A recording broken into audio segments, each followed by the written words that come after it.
તો આજે આપણા ફિનિશિંગ સ્કૂલનો છેલ્લો દિવસ છે, તેથી આજે આપણે ખૂબ જ ભાગ્યશાળી છે કે આપણને એક તક મળી છે કે આપણે એવા સરનું ઇન્ટરવ્યૂ લઈએ જેણે આપણને શીખવાડ્યું છે. તો આપણે તેનું સ્વાગત કરીએ. Sir Rahman, please. Let's go. उसकी बातें असरदार है वो बंदा दमदार है वो यारों का यार लोगों से वफादार इतने सालों में वो खुद को इम्प्रूव कर चुका है जो करते थे बकवास उनको प्रूव कर चुका. Good morning. અરે સ્વને મારા નમસ્કાર. આજે આપણી ફિનિશિંગ સ્કૂલનો ટ્રેનિંગનો લાસ્ટ ડે છે. આપણે એવી ઘણી બધી પ્રવૃત્તિ કરી ગયા કે તેમાં સમય જતો કંઈ ખબર ન પડતો. આ ટ્રેનિંગના પ્રોગ્રામ એવું થયું અને સમજની સાથે સાથે એવી બધી વસ્તુ શીખી ગયા, કેવી રીતના શીખવું અને એને જીવનમાં કઈ રીતે ઉતારવું એ આપણને સરે શીખવ્યું. સરનો હું ખૂબ ખૂબ આભાર વ્યક્ત કરું છું. અને મારે સ્ટેજ ઉપર કેવી રીતના બોલવું એ મને કોન્ફિડન્ટલી માત્ર સરના લીધે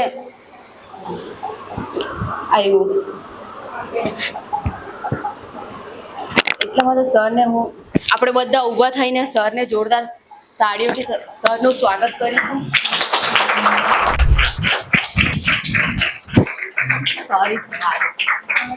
અને તે દિવસ તે બોલી ગઈ તેના માટે સર સોરી. અને સર આજે સોરી શું ફાયદો? ફાઇનલ એક્ઝામ ના દિવસે નપાસ થઈ જશો. આખો વર્ષ સારું કરો અને ફાઇનલ દિવસે નપાસ થઈ જાઓ, શું મતલબ? બેસો. હવે કેટલા લોકો ક્વેશ્ચન્સ લઈને આવ્યા છે? 1 2 3, બસ 3 જણા. વાંધો નહીં, એક તો એક લાવ્યા છો ને. 4. ડાઉટ છે ક્વેશ્ચનમાં પણ? વાંધો નહીં. જો જે લોકો પૂછવાનું ચાલુ કરશે એના પછી જો તમને એમ લાગે કે ભાઈ આ મને પૂછવું છે તો તમે પૂછી શકો છો, કઈ વાંધો નથી. ઠીક છે કે પહેલા આપણે કામ કરીએ પછી વાતો કરીશું.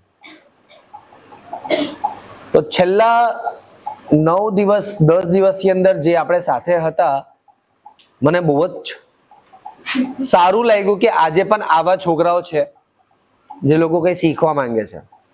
હવે આઈ ડોન્ટ નો કે તમે લોકો અહીંયા 10 દિવસ જબરદસ્તી બેસ્યા છો કે દિલથી બેસ્યા છો. હવે એ વસ્તુ ત્યારે ખબર પડશે જ્યારે આ બધી વસ્તુ જે શીખવાડેલી છે તમને, એ બધી જ વસ્તુ તમે તમારી લાઈફમાં ઇમ્પ્લિમેન્ટ કરવાનું ચાલુ કરશો. જો તમે આ બધી વસ્તુ લાઈફમાં ઇમ્પ્લિમેન્ટ નહીં કરો તો જે તમે કહો છો ને, દેટ ઇઝ અ झूठ हसे मारा माटे कि तमे खाली केवा माटे ज कहो छो कि तमे दिल थी अहींया बैसा छो, सीखवा माटे बैसा छो, बट तमे इम्प्लिमेंट नहीं करशो लाइफ में कोई पण एक वस्तु. मैं नहीं कहतो कि 10 वस्तु तमे इम्प्लिमेंट करो, पण कोई पण एक वस्तु आवी इम्प्लिमेंट करो जेमां तमे मास्टरी लई लो. ये क्रिटिकल थिंकिंग होय कि SWOT एनालिसिस होय कि कॉन्फिडेंस बिल्डअप होय कि बॉडी लैंग्वेज होय कि बिहेवियर मैनेजमेंट होय कि स्ट्रेस मैनेजमेंट होय कि कोई पण वस्तु एवी होय कि जे तमे बधुं अहींया शीख्या छो, ए बधी ज वस्तुने तमे लई शको. It not to be compulsory. लई लो तो बहु सारू, पण कोई पण एक स्किल ની અંદર માસ્ટરી કરી લો કે એ સ્કિલના પ્રમાણે તમે આગળ જઈને તમારા લાઈફમાં આવવાળા જેટલી પણ પ્રોબ્લેમ છે ને તમે એમને સોર્ટ આઉટ કરી શકો. લીડર્સ બનવાની કોશિશ કરો.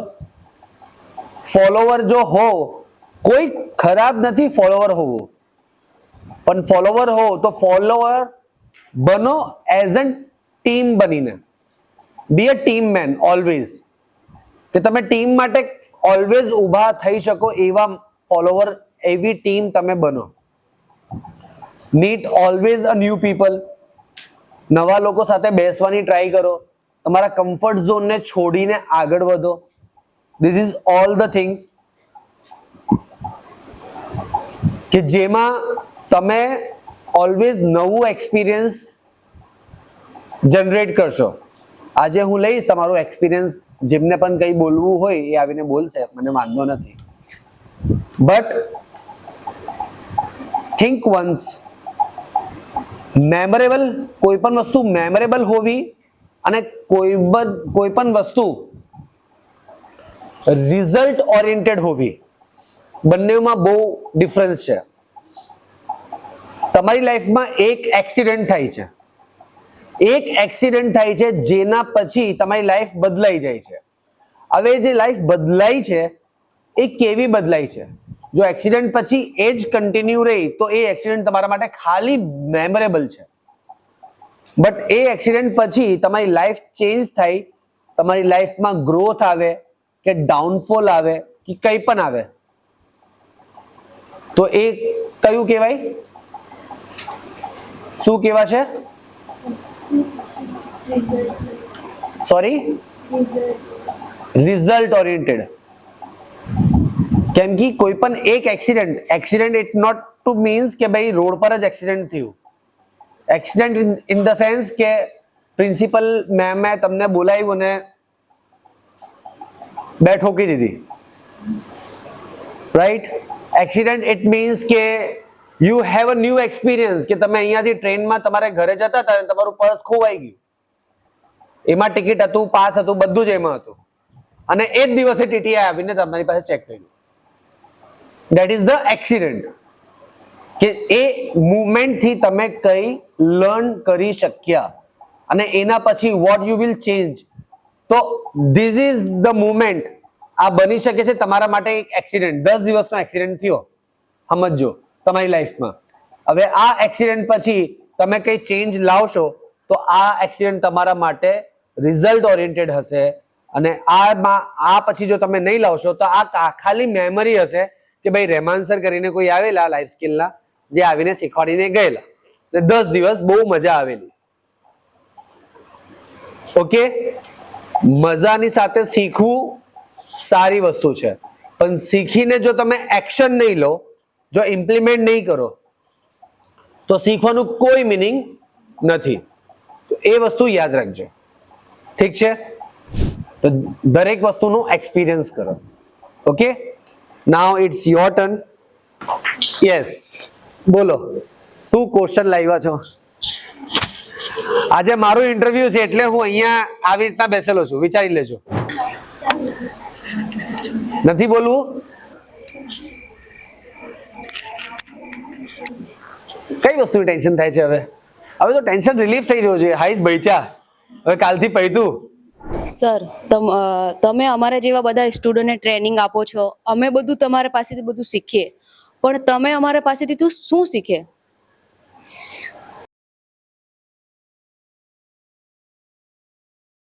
तो करो तुम भी मेहनत, तुम्हें किसने है रोका?